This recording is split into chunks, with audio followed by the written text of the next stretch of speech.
Am I dead? No, it just goes. Yeah, I know. I saw you turned it off.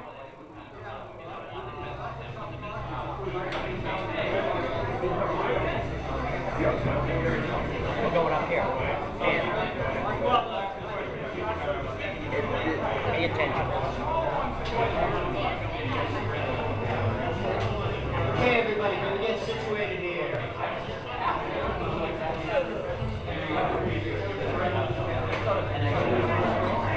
Ladies and gentlemen, let's all get situated. Can the candidates please come to the table, please?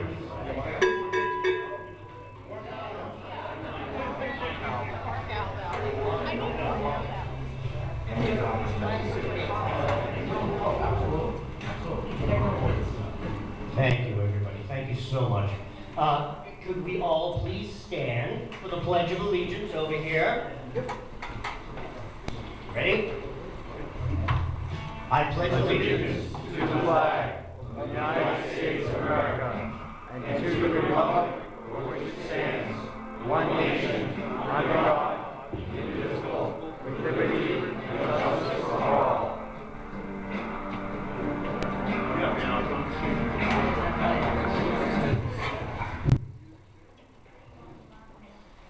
Okay, I'm going to basically introduce the evening tonight. Al Hoffman's going to come up just shortly after that, and then I'm going to basically open the evening.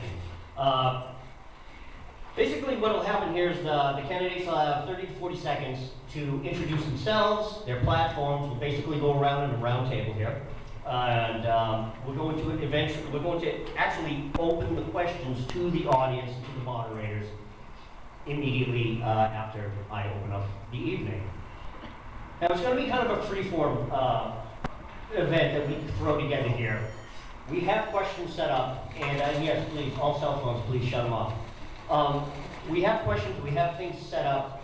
Some of them are targeted to some of the people, but all of you, feel free to raise your hand. You want to add something. This is not a debate, not at all. There's going to be no finger pointing or disagreeing with anybody. We all know what the problems are, and we all have the solutions.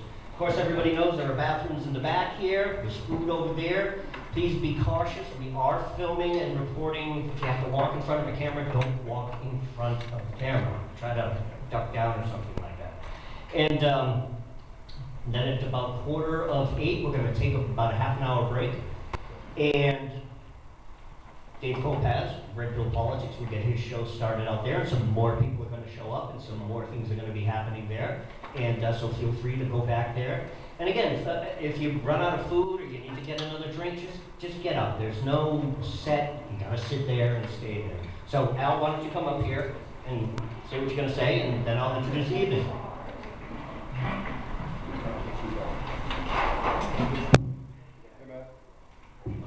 Well, I'd like to welcome you all, especially the candidates, because that's who this symposium is really for. And I wish all the candidates the very best of luck in the 2016 election. Now, you probably noticed I said the 2016 election, and yet most of you are running in the 2014 election. But what I want to do tonight, not philosophy or anything, just 4 simple things that I have seen candidates doing wrong. And I hope you can avoid making those mistakes. And the first is run at least a second time.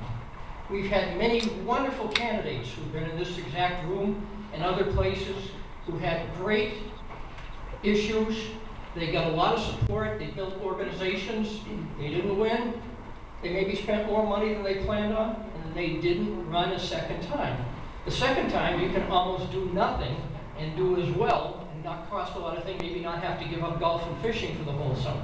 So run at least a second time. I don't want to go to vote and find out that there's only an unimposed incumbent and I have to write in Mickey Mouse, Donald Duck, or bend over. So run at least a second time. The second thing I wanted to mention is campaign literature. And there's a lot of mistakes made with campaign literature. Today, one of the most popular things is what I call the plain vanilla push card. And I have a bunch of push cards here that I've gotten from friends, a few from enemies. And these are the what you pass out when you go door to door, or you have your workers pass out. You can stick them in the door if nobody's home. They're very easy to stack and carry. So they're really a good campaign tool, but people are relying on them in the wrong way. You look at these push cards and you say, oh, yeah, she's for jobs. Oh, she's for more employment. Oh, she's for more efficiency in government.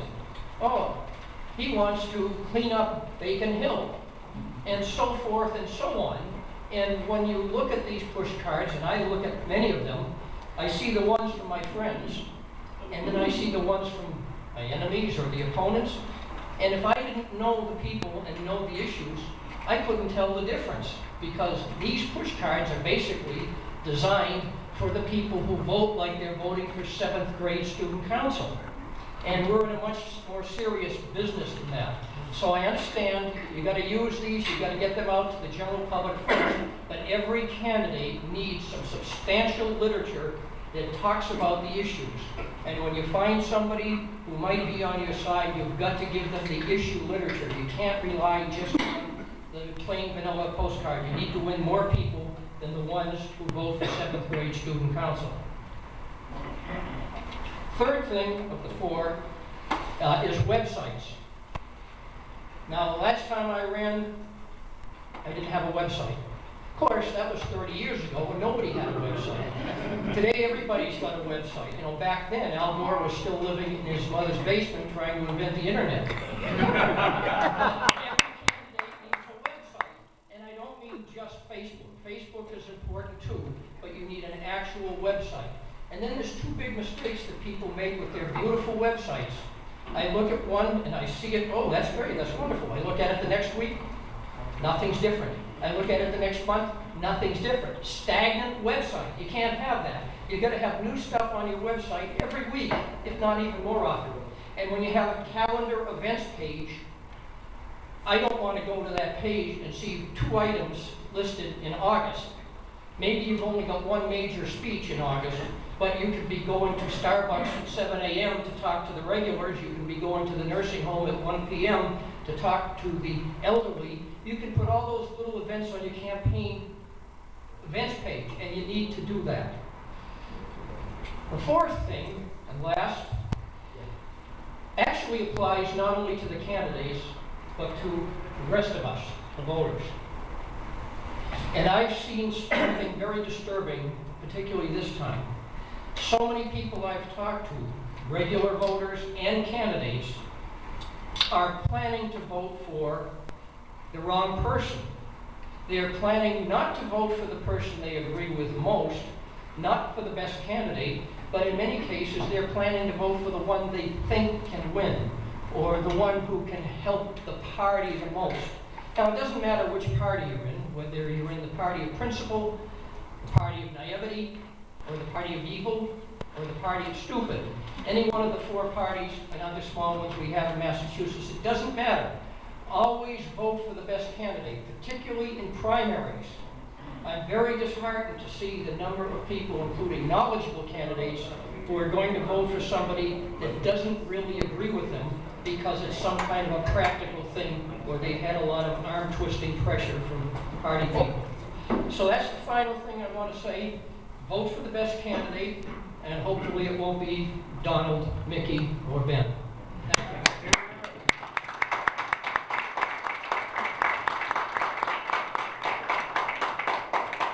Thank you, Al. Thanks a lot. Well, good evening, everybody. My name is Christopher Mader. I am the creator, chief writer, and CEO of the Meat Potatoes 2012 Conservative Media Network. I created this network in 2008 at WCUW Radio, right down the street here in Worcester, Massachusetts. In 2010, I launched the Candidate Interviews, an ongoing series that brought in grassroots candidates from across all fields, all parties, from here and across the United States. The first candidates to come on to the show I met at my first Worcester Tea Party rally here in January 2010. They were LaRouche Democrats. Up until today, in fact, I even think even today, they're the only candidates from the Democratic Party who have been on the Meat and Potato Show. All you gotta do is answer the email, folks. That's all you gotta do. By March of 2010, I interviewed my first national candidate, John Dennis, who was challenging Nancy Pelosi's seat. Didn't take long. Soon candidates all across the United States were calling into the show. And since the radio station that I worked at streamed live on the web, my show was being heard in those parts of America where those candidates were calling in from. Truly, the Meat and Potatoes was going nationwide. From 2010 to today, the Meat and Potato Show has interviewed well over 125 candidates from Oregon, California, Arizona, Texas, Alabama, Georgia, Florida, Pennsylvania, Massachusetts, New York, Michigan, Illinois, South Dakota, Colorado, and Nevada. The Meat and Potato Show is not only nationwide, but people are logging onto the Facebook pages and the YouTube channel from Australia, India, Romania, Poland, France, Ireland, and Canada. An average of 700 people a day view the pages. The show has shown steady, long-term growth since 2008 because it is constantly content-driven. As I was saying earlier, you set up a website. A lot of times the websites, it's, oh great, I got a website. Oh great, I got a website. Content-driven. So in May of this year, I decided to create this event. In every election season, Americans are assaulted, I mean quite literally we're assaulted, with rhetoric, finger-pointing, division. The focus of all of my interviews have always been, right from the start in 2008, to be conversation-based, not that worn-out sparring that you see between reporter and candidate. Which is why tonight there will be no debating. There will be no gotcha questions, there will be no finger-pointing. Tonight it's a conversation. You're on the Meat and Potato Show. Some of you have been there. It's time to put some civility and problem solving back into the election process.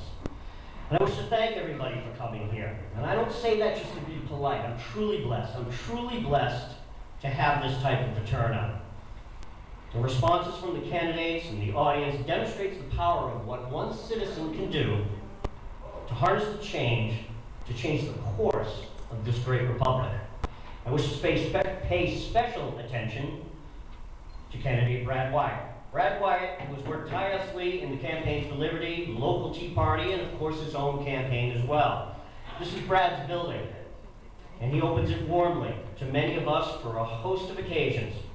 He has opened it up to me and to all of us tonight. Ladies and gentlemen, please join me thanking Brad Wyatt.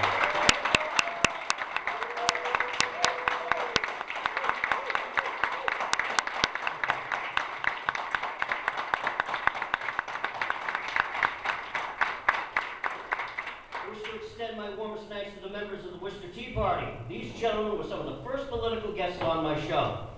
They've welcomed me, invited me to speak at their events and some of their rallies.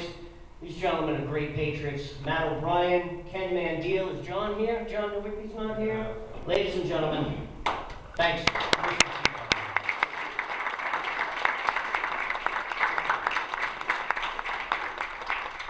And finally, I saved the best for last. This entire evening would not even exist if it wasn't for the candidates. After all, what would a candidate symposium be without the candidates? Really? Gentlemen, ladies, everybody, thank you.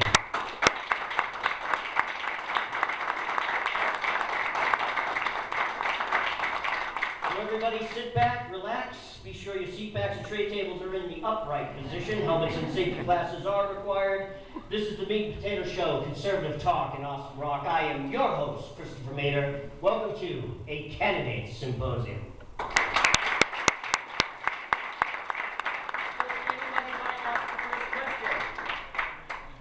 Then I will ask the first question. The establishment media, the GOP, the DNC, in league with corporate donors, they always seem to predetermine and pre-pick who the favorite candidate is. Some of you have run into some problems dealing with incumbents, money problems, dealing with the GOP. Almost all of you are grassroots candidates, while the incumbent usually sits on a war chest. But what problems are you finding keeping a campaign going to challenge a seated incumbent? Let's start with Mr. Paul Franco.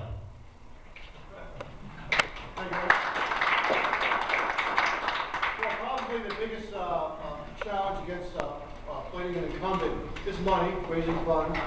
Although I think that one of the core values we have in our campaign is efficient government. And we're running our campaign in a very efficient manner. And we're making sure that all the money is being used for everything from voter contact, mailings, and door-to-door knocking. But I'm fortunate this year because the entrenched incumbent has a primary challenger who is so angry at the incumbent that he's already taken out attack ads in the local Worcester magazine. So we get to sit back and watch and have him take pot shots at the incumbent, and we'll just take notes and be ready that when the primary's over, we'll be able to use some of that information for us and taking on the candidate. Jackie Costas, why don't you add that? Because I know you're running a very good grassroots campaign. Stand up and add.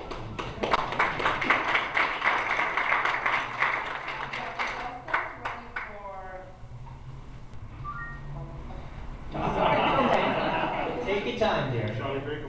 Yes, I'm running for a state representative in District 13, and this is the first time I'm running for an office. I don't have any experience in the political field, but as long as I notice and think we need a lot of help, money, we have to do a lot of mailings, we need volunteers to back up our walk-ins. The response from the knocking doors is pretty good. I see we were targeting Democrats and independents, and the response is pretty well. Yes. Hope I can we receive more donations, and that will help. Thank you. So, I'm sorry, go ahead.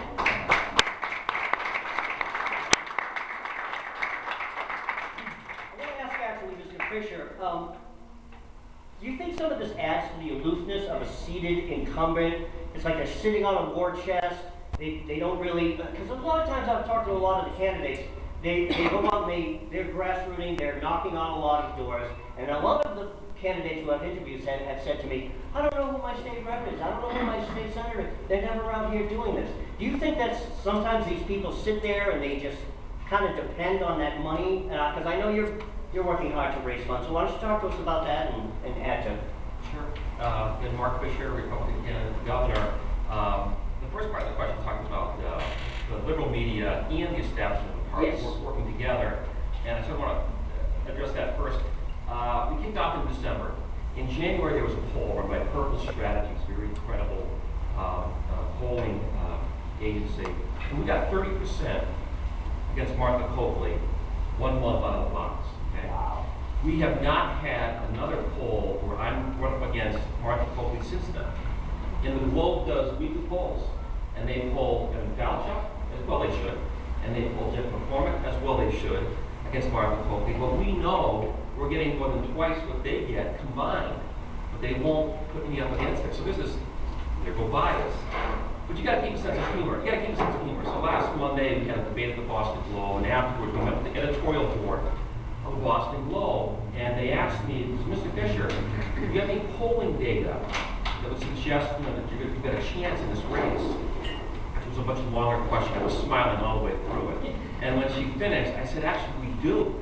It's the poll that you guys ran, the Boston Globe, about 2 months ago, where you showed members that there are more members in the Tea Party, 14%, than there are in the Republican Party in the state of Massachusetts. I just have to turn them out and we win, you know? So you got to keep a sense of humor, and you're right, there is this liberal bias there. It would drive you crazy trying to fight against it, but you do, and you just carry on, and you hope that issues win the day. Not the number of lawn signs, not the number of TV ads. It's what David Brat did out of Virginia. He's got the model. Eric Cantor, $5 million against what, a few $100,000. So it's an issue. Two people I want to bring in on this question also. Ladies and gentlemen, please welcome John Albert DeMay calling in on Skype from California. He's running for president in 2016. Let's give him a hand for joining us tonight. So John, the question was, because you and I have been interviewing each other for a couple of months here, and the question was basically, what kind of problems are you running into as far as raising money and the establishment that's out there? But carry it on. Oh. Hang on. You out there, Go ahead. you don't know that he has, get there. Without that, you don't have no. Uh-oh. So therefore, they have to place the dollar amount. So it's hard, but usually once they get to here, to say sometimes they actually do take a chance and not buy that Starbucks stock instead send my way, something better with it. Hopefully they clear up that connection. Technical difficulties there. Colonel Reeser, can you hear me, sir? Colonel Reeser. Oh. Colonel Reeser, are you there? Can you hear me, sir? No? Yeah. Okay, there you go. Colonel, sir, the question was about raising money, and again, you and I have spoken on the show, and I was wondering if you could talk about the trouble that you had raising money also for your campaign.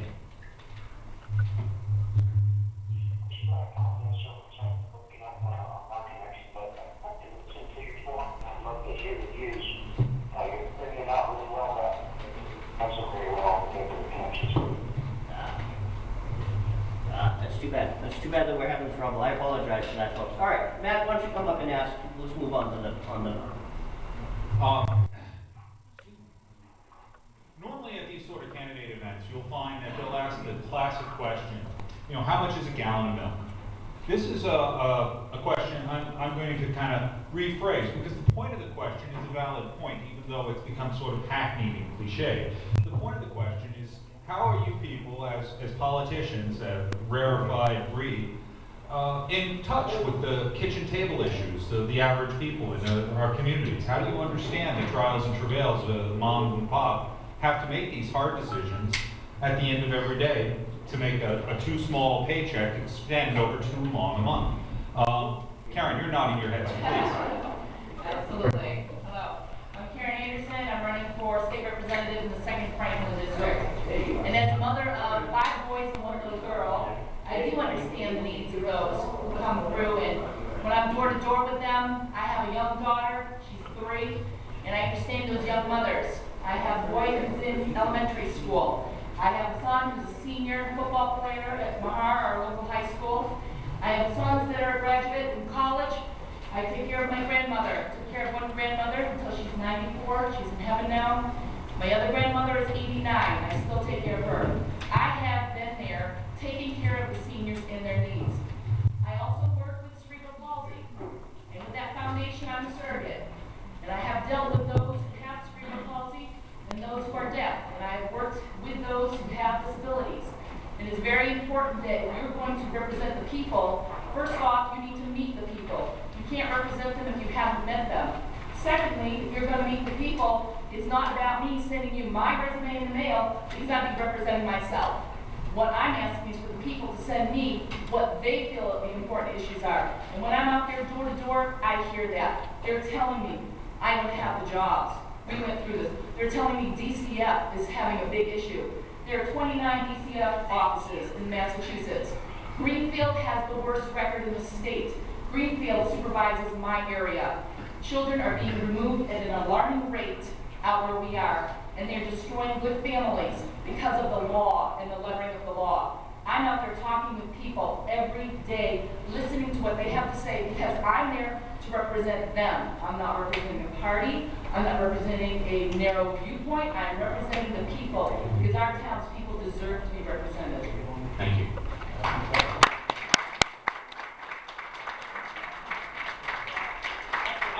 I'm going to continue with this sort of, I will ask the question, whoever feels they have a really good answer, wait, and we'll have you ask it. Because the point is not to be a gotcha question, the point is to get information out and help you express yourselves here, so please. Next question is, after you win the election, how do you plan to be responsive to the people in the community? We talk about websites and push polls and things like this in the media, but really, I live in Marlborough and I seldomly see Nikki Summers. I seldomly see the people who are supposed to represent me in Washington or on Beacon Hill.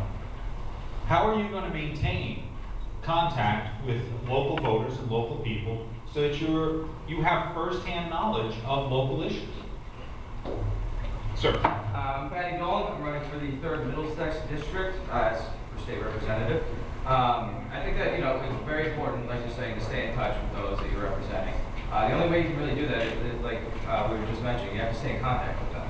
So you have to go out there, knock doors, you have to give them the call. You have to put your number out there, you have to ask for their opinion on the matter, You got to stay in touch. Go to the events, you have to hold some summits, Whether it be with all the selectmen of the towns in your district getting together, you just have one, you can go, you can go with the Board of Selectmen and many other things, but you got to get out there. And, we can't have what we have now, which is a lot of elected officials that are voting behind closed doors and never going out in the public to be held accountable for it. So you got to stay out there, and you got to go out there and speak to them face to face. That's really the only way to do it, Now, a lot of our politicians are in elective office. They have certain perks of those offices, whether we talk about the per diem for driving to work. I really wish I could get paid to drive to work. There are a lot of perks that come with office. Now, of course, there are things that should be, like mailing privileges and things like this, which should help keep contact. But can you, as you're running or as you're in office, come to mind to a specific perk that you want to do away with or you will not indulge in when you win? Sir. Mike Coombs, running for 6 Middlesex. Right now, our elected politicians, they get paid base salary, I believe it's over $60,000, plus all the perks. I wanted them to talk about raising the minimum wage and all this, so I said, okay, why don't we put you guys on the minimum wage for that whole time? So that's what I would do, and I would pledge. Excellent. Simple as that. Now, I have a lot of questions. Jeff? I should just mention, Jeff Deal, state rep from Whitman, represent Abington, Whitman, East Bridgewater. I am elected, and I've foregone the perks. I don't take the per diem. I think it's critical to ask. My wife and I own a small business. I used to work for a small business, signing up and travel around. I think it's hypocritical to ask people to pay us what they don't get themselves. So that's number one. I don't think there's as many perks as maybe it's made out to be. We don't have mailing, franking, privileges of the sales you're mailing it. That comes out of our own pocket. But just to tie into the question you had before about once you're in office, what to do. Patty's right, Sharon's right. It's getting out and seeing the people, holding those district hours in all your towns. At your seniors, do 1 month at your senior centers. The seniors can come talk to you. The next month at the town hall right before selectmen's meeting. Just time that you can be with them. I'm unopposed this cycle. I beat a 2-term incumbent, 14 years the seat had been held by a Democrat. And I was opposed in my second term, for my re-election, for my second term. But I think the key to Republicans in this state is if you do a good job, and most of us do, Republicans do, we have to work harder to get in, and once you're in, you continue to work hard. That's what makes you stay. So to be honest with you, I don't think you have to worry about when these guys get in, them staying in office and what it's going to take to get in. We had to be working twice as hard as a beginner. So there's that.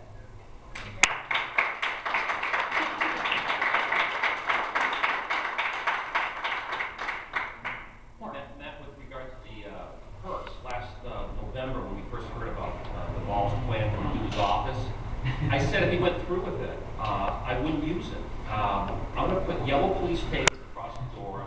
I'm going to get a common desk and a common hallway and use it. We're going to charge admission. We're called the Tyrants Museum.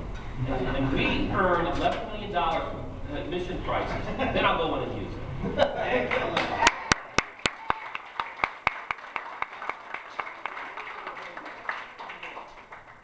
Let's see if we can get John DeMay back in on here. John, one of the things you and I talked about, and can you hear me, John? Yeah, I can hear you. I can't see you, but I can hear you. That's okay. One of the things you and I talked about is, after your inaugural speech, you're going to quite literally go through the parade with tennis shoes on because you have some work to do at the White House. Why don't you tell the audience what some of that work is going to be? Yeah, it's very quite simple. God is the most corrupt system that ever walked the face of the earth. The person that's head of the helm is the most corrupt politician that ever walked the face of the earth. So the whole duty of me will be is to take care of that situation by setting up a prosecution to get after everybody that did anything to do any harm to the United States of America in the election of 2010. And so I said I'll have a whole stack of independent prosecutors set up and ready to be signed off to go after, the banking industry, the mortgage industry. And of course, the fight that I've been fighting since 2005, and that's the illegal usurpation of the presidency of the United States, because it's my firm belief that this nation was taken over with bloodless coup in 2000. So one of the things I also want to add to that is governors, a lot of governors, I think pretty much every governor has line item veto power. They can line item veto different types of spending out of a bill. The president does not. John, is that something that you would push for and try to get the line item veto to get rid of some of the spending? Yeah, absolutely. It's my firm belief that anybody that would come with a bill to me to sign, if it had anything to do with anything but what the particular law had to do with, I would automatically veto it. So the whole point is you've got bills that are stacked up 5 feet high, and then the president absolutely has no time to go through them, and they have all these riders and short bill addendums to them and things like that. So the whole point is that we have to get down to either a line item veto or don't bring me anything that doesn't have specifically to do with the one particular issue we're trying to deal with. Certainly. Let's do a round, I was going to say, let's do a round table. I want to hear from everybody about the line item veto and certain executive orders that even governors have. We look at the Justine Pelletier problem. Governor Patrick could have just signed an executive order saying, let her go, put an end to this, it's getting ridiculous. He did not. So let's start with Mark, and we'll just quite literally go right around about executive orders and line item vetoes. I mean, I don't think any of us want to be associated with President Obama and his pen, but there are areas where executive orders can be used. Justina Pelletier, I told an audience, God forbid if she had still been held against her will when I took office, that would have been the first thing I did after I took office. And then secondly, again, I'm not a lawyer, but I've been told that the way Common Core was put into the state was not through the law, and through Governor Patrick. And that would be one area also where I would use executive order to opt us out. Go ahead. Right now, the tax burden is incredibly high. As you know, in Massachusetts, I believe we're now in the top 10 in the nation. And a lot of people say, well, you can get a good, good governor or maybe some good people in our legislature, we can repeal it. It could be very tough because we have, obviously a huge Democratic majority that wouldn't do it. There's one power that the executive has that can never be overridden, and that's the power to pardon. All the governor or the chief executive has to do is simply pardon any tax evader, any tax fugitives, anything like that. And you will not have to cut taxes at all by going through the legislature. So it's an easy way. Dan Fishman, I was a 2012 Libertarian candidate in 6th District, Massachusetts.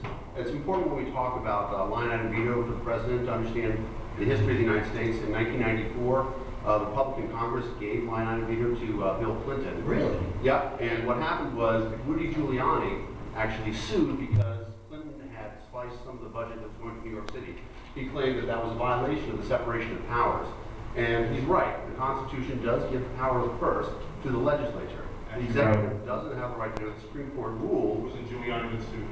It was. No, it wasn't. It was then, I remember the Klan Democrat leader was at that time. The Supreme Court case is Giuliani versus Clinton. But he was the one that wanted to sue. Okay. So, so the point is then they had to repeal it.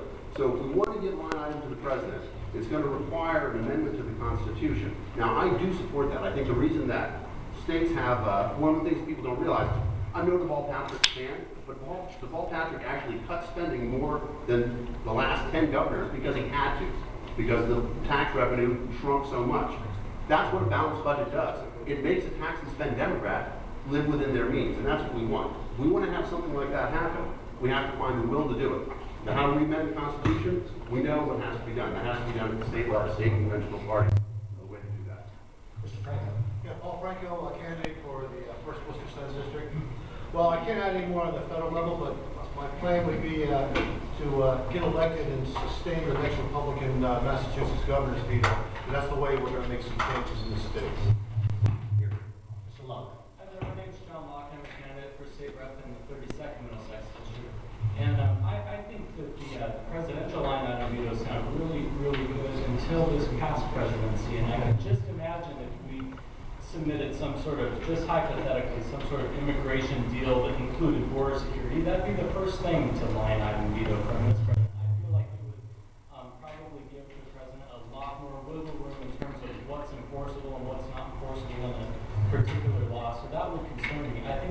the better way around that would be a balanced budget amendment where everything that's spent has to fit within the revenue of the government.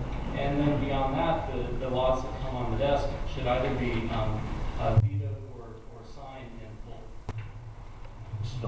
Yeah, well, in terms of executive orders, I think that's, like a flip of a coin, it can be either good or bad. We all have seen some of the core executive orders that our current president has issued off. But again, in 2016, we get a Republican president up there, we can repeal it. The military was actually desegregated due to an executive order. So there's certainly some good in there. Let's say that the tables turn and in a few years, the Democrats have the House and the Senate. We have a Republican president in there. Now we're going to be happy that he has the ability to have the executive order. That being said, I'd like to see a limit on how many. This president has had more than all of the other presidents combined. So I think that too much of anything can certainly hold back. All right, Jessica, candidate for the 18th Worcester District. Let me see, where do we get?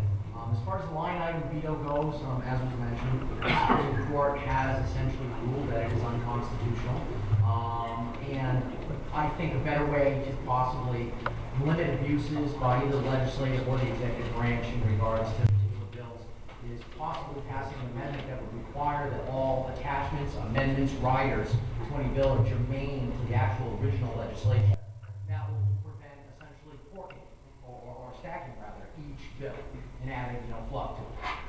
As far as executive orders go, again, I hate to go so far as to say that you would limit because you never necessarily know what's going to be called for. Again, if you don't like exactly what their guy is doing, if we have our guy in there, we might be able to cap it. But ultimately, I think what you have to do is possibly push the issues more through the courts. Because ultimately, any order by the president is challengeable in federal courts. I would imagine the same is true on the state level. So if we could get more active groups that could possibly counter overreaching, possibly have the legislature step in, possibly, again, file suit in the state courts to challenge. Because ultimately our system is designed with inherent checks and balances. And if we utilize those checks and balances a little more as they're drafted, we may be able to hold all branches under control. Thank you. So, as an elected official, and with direct experience with Governor Patrick, I have a good reason and a bad reason as to him having executive orders, because he's exercised them in the past. So, the good reason, like was mentioned earlier, Justina Pelletier, why that was not taken into his hands. He runs DCF. He appoints the secretary. Should have been him who released her. Should have been done. But it was disgusting that the legislature didn't step up and act correctly as well. Jim Lyons from Andover spoke bravely on the floor of the House to try to make that happen, and was refuted not only by Democrats but by Republicans as well. As a horrible night. I remember a late night vote and a horrible display of the legislature's actions in regards to her. Luckily, because of what Jim and Mark Lombardo and other people stood up with, she was released, I think, within 2 weeks of that campaign. So that does take public opinion. The judges, I'm not necessarily sure what the advantage is, especially here in Massachusetts. But the other example of if you give the governor the power of executive order is, as we just saw recently, he was about ready to allow illegal immigrants from the border to be, housed here in Massachusetts. Now he backed away because of Mr. Fisher and many people were here. They were here, went to the State House, and we had a huge rally with Jeff Linder. We brought huge public pressure to bear, and I'm sure Democrats, with campaigns coming around the corner, told him this is a huge loser of an idea, but he probably could have and would have had it not been his last term and election season coming. Gone ahead and done that. So there's a great example of why maybe it's not such a good idea to have executive order. So that's why it's very tough to know, the balance. Justina or that. Thank you. Mr. Pearl. John Pearl, candidate for state representative for Worcester District. With regards to line item veto, as a near future legislator, I think that if we are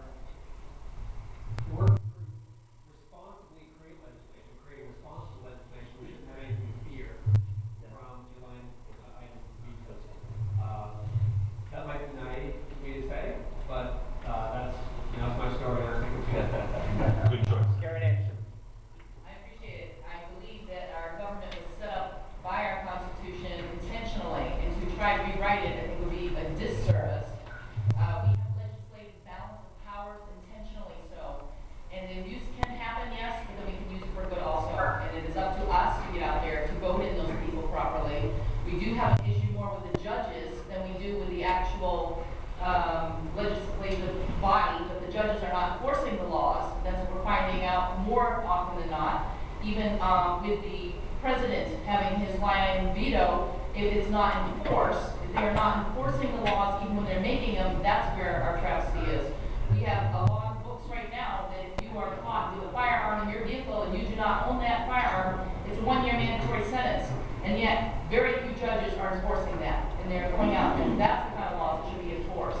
DCF has a bunch of laws, we need to enforce those laws instead of having the other issues come up. Okay.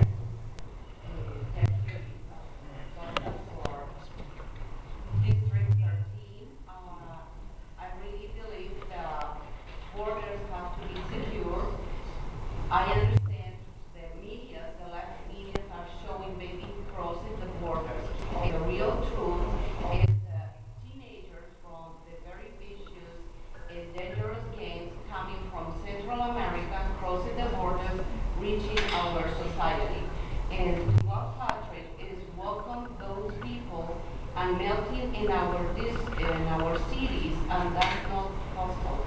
I will repeal anything that has to be to protect those illegals crossing the borders and rewarding with under the taxpayers having a full social assistance. Give priority to the Americans and the veterans first. Thank you. No government for the weak. Brad.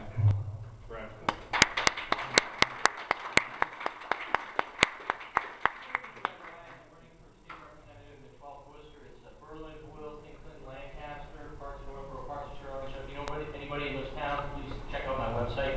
But I think there was expression, stroke of the pen, pretty cool. Not pretty cool. For somebody in executive power to do an end run around the legislative body, around the people, you know, I just don't think it's right.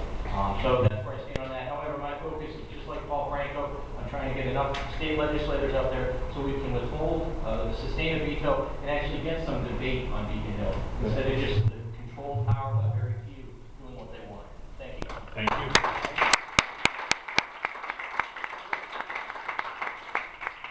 Okay, I have another question.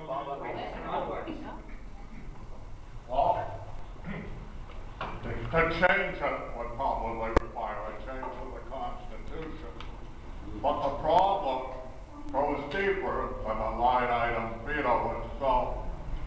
The problem is we have evolved into almost the old royal governor form of government. The main designer of the budget is the governor, and the legislature pretty much follows on his coattails. It's not a ground-up process, it's a top-down process. The legislatures themselves like it because they're not to blame for anything. They can just grin, go around their district, and say it's not their fault. Blame the governor for it all. Even if it's their own party, blame him, not me. So in some respects, changing the legislature would probably change a lot of that process.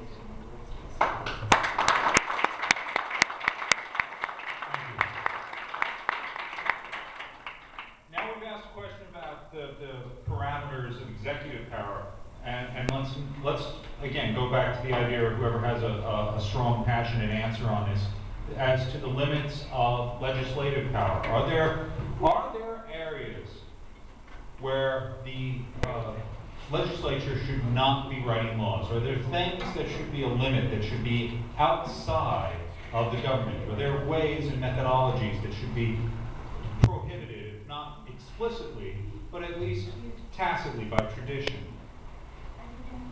Sir? The fundamental premise of our country, the Tocqueville wrote about it, is to avoid the tyranny of the majority. The understanding that 51% of the people are not entitled to make 49% of the people their slaves. We have enumerated the power of our government for specifically this reason. We have limitations on what the federal government is supposed to do, what the state government is supposed to do. What we have to do is to find a way to recognize that individual liberty is the common thing that binds us. Right and left, those are directions on a number line. Because individual liberty is about you and me standing up for our rights. And that's something that we ought to be able to say and appeal to every voter everywhere. Because everybody understands, me doing my thing, yeah, I'm in favor of that. We are all minorities as one. So if we can find a way to say that we want to protect the rights of the minority of one that we all are, those are the proper restrictions on governmental authority.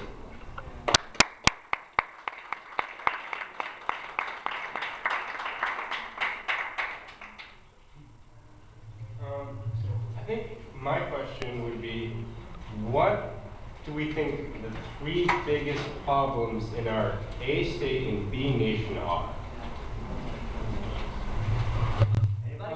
Yeah, so again, my name is John Locke, 32nd Middlesex District, and I think that the one major threat to our state and our country right now is the push for amnesty of illegal immigrants in this country.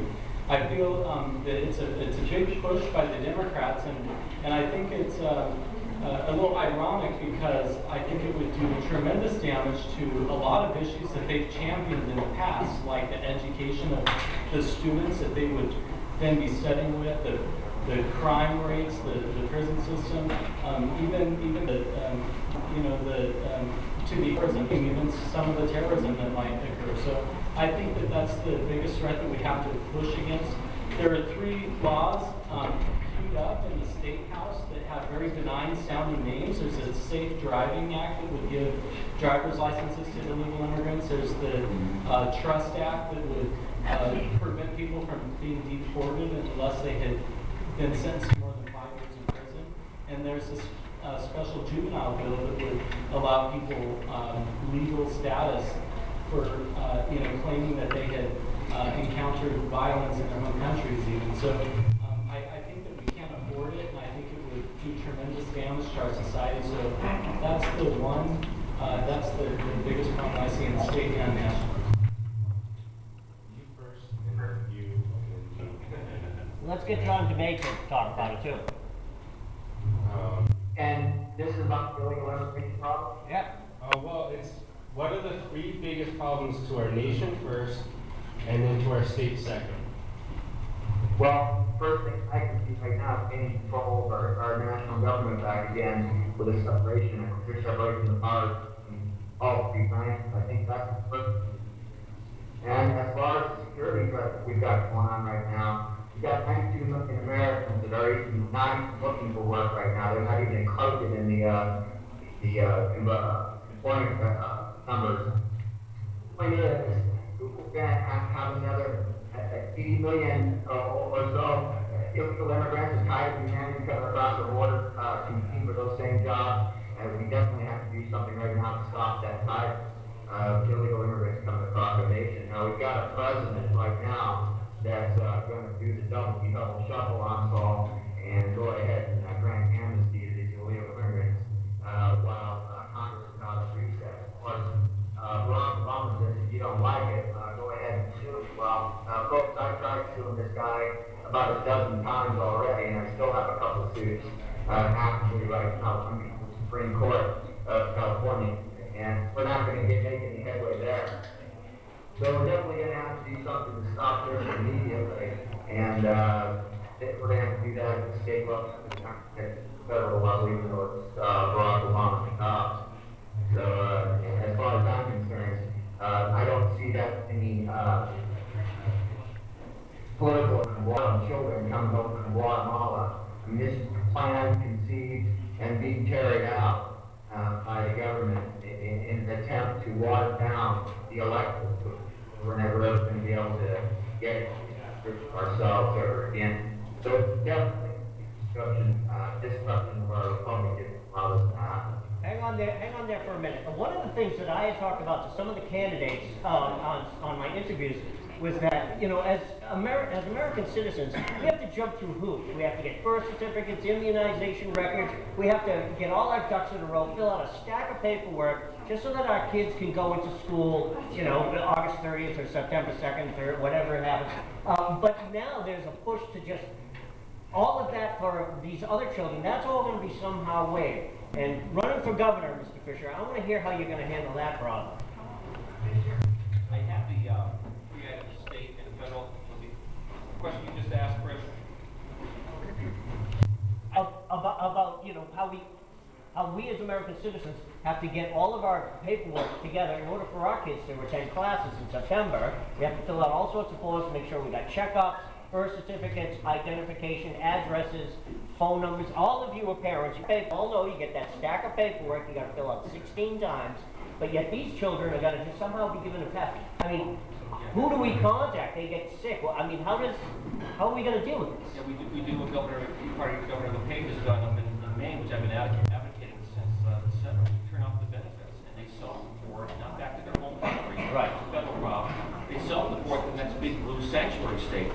problem for Massachusetts is, when Governor LePage is done, they're self-reporting to Massachusetts. So as governor, I implement what Governor LePage has been doing, which I've been advocating, they will self-report to New York or California or some other big blue Democratic state, then somebody on the federal level is going to have to deal with that problem. Now supposedly we have secure communities, whatever that means. I must admit I'm not too well versed on what that. No, we don't. That mass. I mean, there was a headline story in the Telegram presented 2 days ago.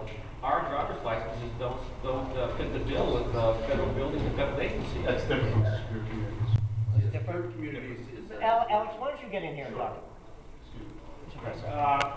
Alex Barris, as some of you folks know me from the great city of April, Mass that is, so I had to get here to avoid the troopers that the ball was sending after me. But questions, I have other questions. But I have other questions. Secure communities is a program that was designed in this current administration in which illegal, suspected illegal alien, they take his fingerprints, be the police, the local police department, say it was the PD, and we would see if that person has a detainer. What you're talking about is the real ID, which after the tragedy of September 11th, is that the federal government wanted to codify what state driver's licenses should be. We are going to be the point where we're going to need, like in Russia, the pre-Soviet of Soviet times, an internal passport to travel. As a federal employee, within 6 months, none of you get to the building I work in. But here's my main question. How do you combat the fact that this state is becoming the United States' first high-tech third world state? And what I mean by a high-tech third world state, we have modern conveniences and stuff that third world countries don't have, are very limited. Third world in the sense that one-party rule, open-ended construction projects, the glorification of elected officials over religion. How do we inform the public that modern corruption is destroying American democracy, is making that which we left? But also the other part of that question is, I'm the son of immigrants, in a growing, changing Massachusetts, the shame of the modern conservative movement in this state, this shame, and it is a shame, not to engage people in my neighborhoods because they, where they come from, believe this is standard operating procedure also here. It is shameful that the modern day Republican Party in Massachusetts has not gone in and said, look, you're here. In America, we question things. How do we combat that? Go ahead, Mr. Frank. Paul Franco from the candidate for the 1st Worcester District, Senate District. I think the theme of our campaign addresses that issue right square on. The biggest problem and the reason why I'm running for office is that the lack of upward mobility is becoming very much something that many groups in our society have no opportunity. And I'm afraid that's going to extend in the future unless candidates like ourselves get elected and change the way things are going. The way you combat the lack of upward mobility is you have to create jobs, you have to preserve our excellence in education, and if you have to run the government efficiently. And create jobs by having a simplified tax code where you don't need a tax degree. You allow startup capital through crowdfunding exemptions so government businesses can acquire capital to start growing their business and hiring people. Excellence education. Do you know that our state as a nation ranks 6th in the world in education? We are not going to compromise our standards by accepting something like Common Core, which makes our children have less opportunity in the future.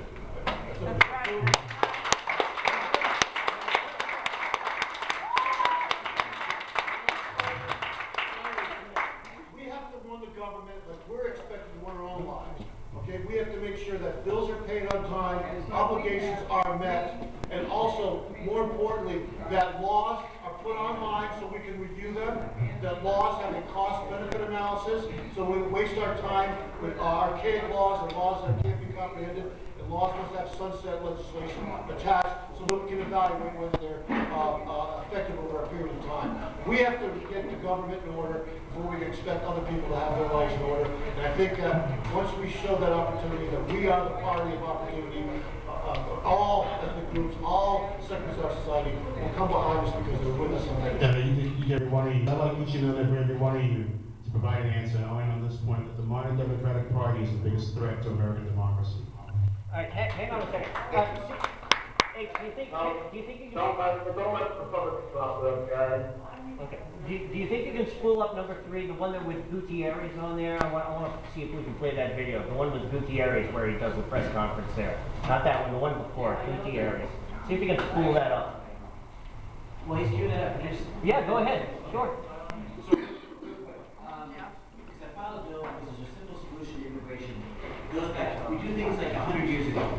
Anybody see the movie Worc with Melanie Griffith? Yeah. The guy Trask was telling a story about how there was a truck stuck in a tunnel and all they had to do, little kids had let the air out of the tires and the truck would go through. That's what we need to do in government, is figure out ways to let the air out of the tires and do what we used to do, which was, let me just put it this way. 100 years ago, when people immigrated to Massachusetts and the country, district courts could process them. Somebody went into their district court within 2 years of being in the country and told the judge they wanted to be a citizen. The judge gave them 3 years to learn the language, have a sponsor, get the job, and a few other things. If they proved that they had done those things, they could come in any time between then and 3 years and become sworn in, put their hand in the air, and the district judge, this is the testimony now. This is the testimony, and I hear at Ways and Means committees, and then I gave it to a committee when I was trying to get this bill passed, get our immigration fixed. Everything we talk about, all the money going in all the wrong directions, is a symptom of the core problem. You're talking about what are the core problems. You're exactly right, John. Immigration is one of the core problems. We have got a broken immigration system when we talk about it federally, but it can be taken care of as a state solution. Federal government, federal encroachment on states' rights is another huge problem. Federal growth in general is the second biggest threat to our country, just so you know. Massachusetts owns a clam cleaning facility in Newburyport, okay? What are we doing owning a clam cleaning facility in Massachusetts? We're government. We're not in that industry. We give money to Solyndra. We give money to Evergreen Solar in Massachusetts. We are like picking winners and losers when we shouldn't be. We should just be getting the roads are fixed and the schools are open, okay? Without comment for it. But the thing is, real quickly, to get back to immigration. So what they used to do was they could process it and they would create no backlog. Now the federal government takes it over and they underfund our department in Massachusetts and other states. They underfund the Department of Immigration and Refugees to the point where they'll tell you at Immigration and Refugees, there's 6.5 million people in Massachusetts, 1 million are foreign born, 500,000 are naturalized, 200,000 are here on work and student visas, 300,000 are eligible to be naturalized. That's what they admit, 300,000. It could be more, probably more. 300,000. How many can they process based on the budget they're given? 1,500 people a year. 1,500. So they create this artificial backlog.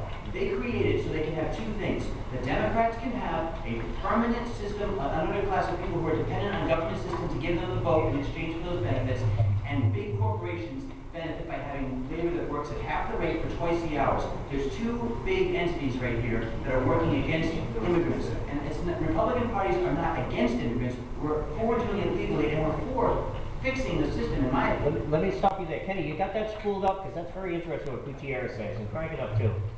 This is very...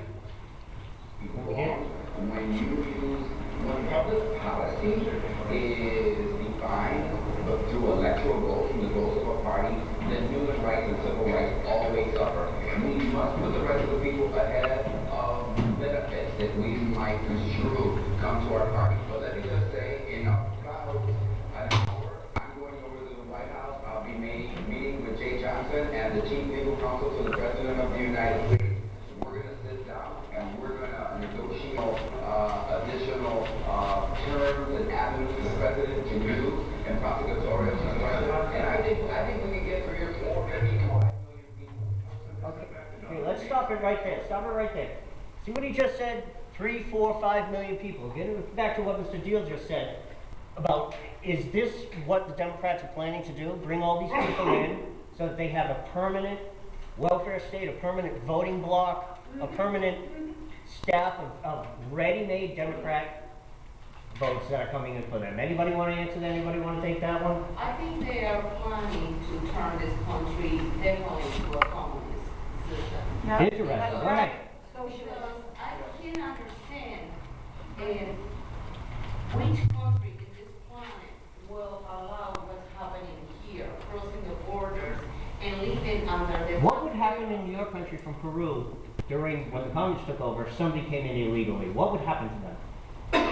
Well, they, in first of all, I don't think in any country in Latin America or in Europe, they allow illegals crossing the borders and live under the taxpayers' assistance, living on the taxpayers' money and living under the government assistance. There is no way to do that. And I can see here that the last 2 months, the invaders are crossing the borders in buses, knowing that the guards are having the inside, and that is really bad. I really truly believe the Democrats, when Obama wins the election in the year 2008, exposed the Democrat Party as the communists.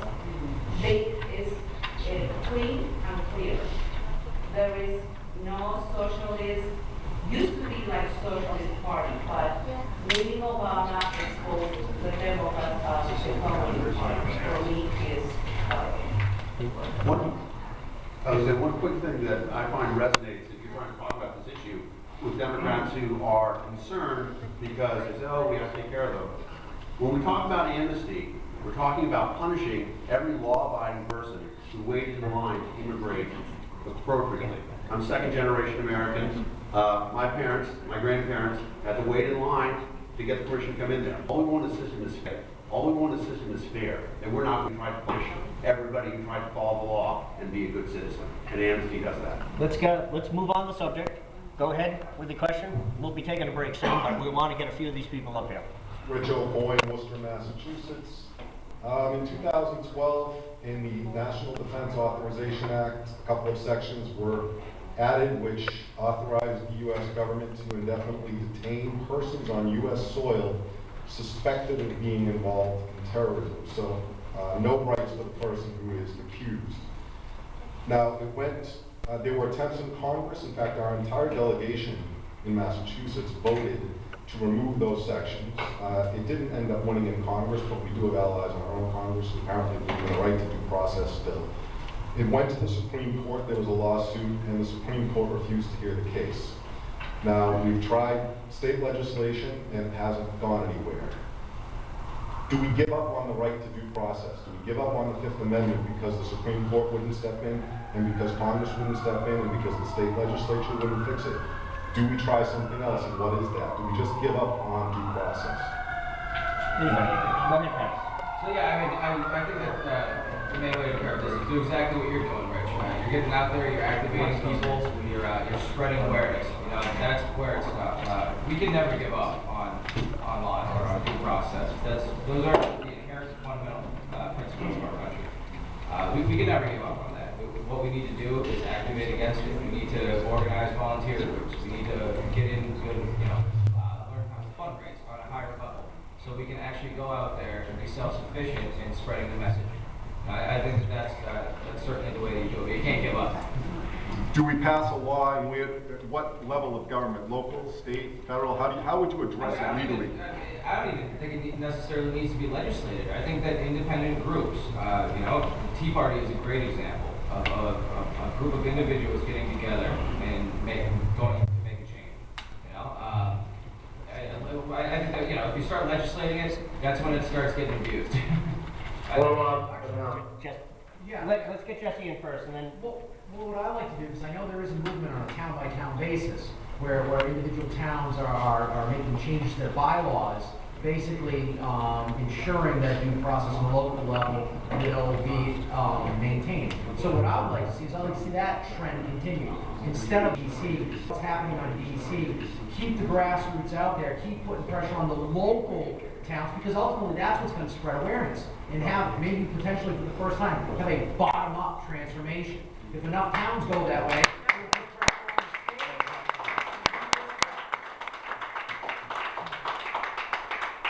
John, you want to say something really quick? Say it really quick, John. Yeah, I'll just say we don't have to implement any more laws.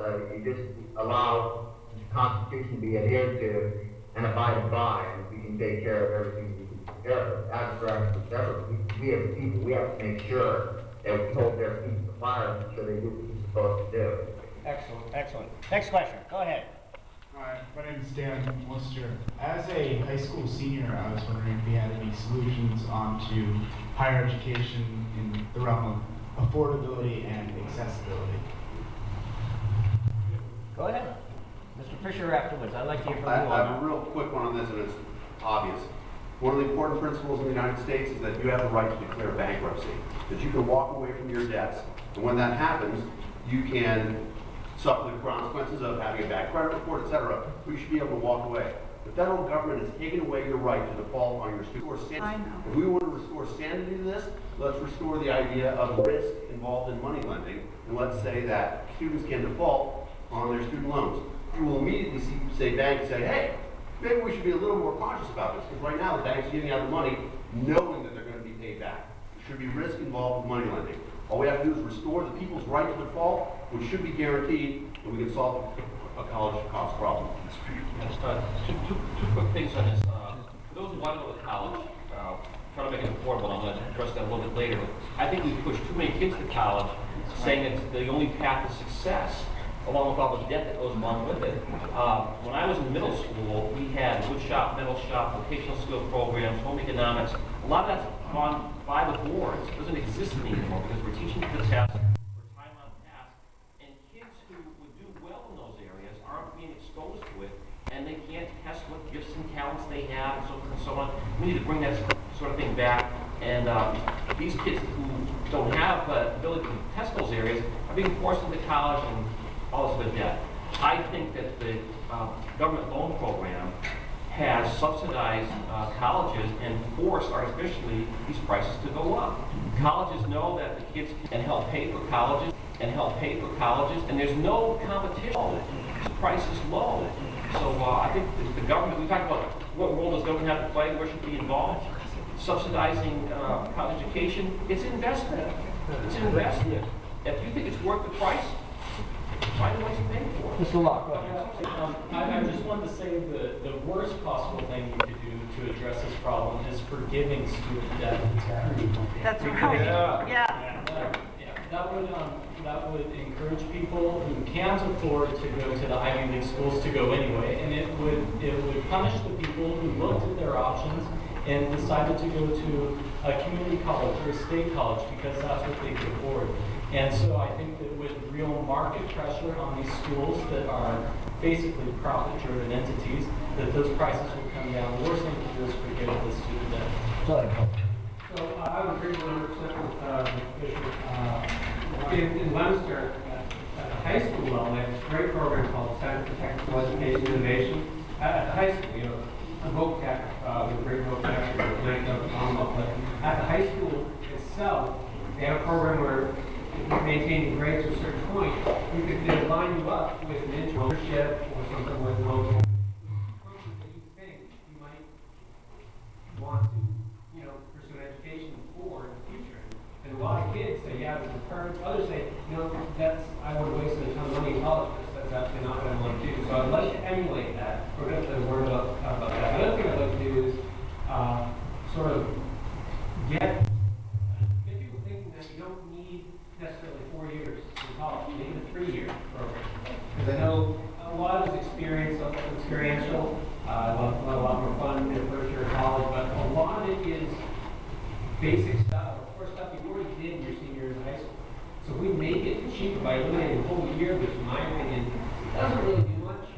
That's another way to take a whole year's worth of stuff out. Let's get somebody else have a question here?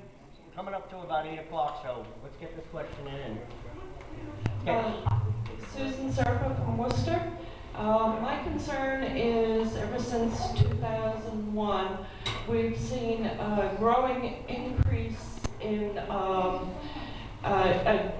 growing erosion of our civil liberties in the name of so-called safety and more recently, one of the concerns I have is under one of the clauses under the NDAA was to sell military equipment to our local police departments. And under that clause, the police departments are not accountable for the use of these SWAT teams. And how do you feel about that in terms of our civil liberties? Let me back that up a little bit, because I've talked to some of you on some of the interviews about this, the shocking about the militarization of our police. We saw it at Watertown.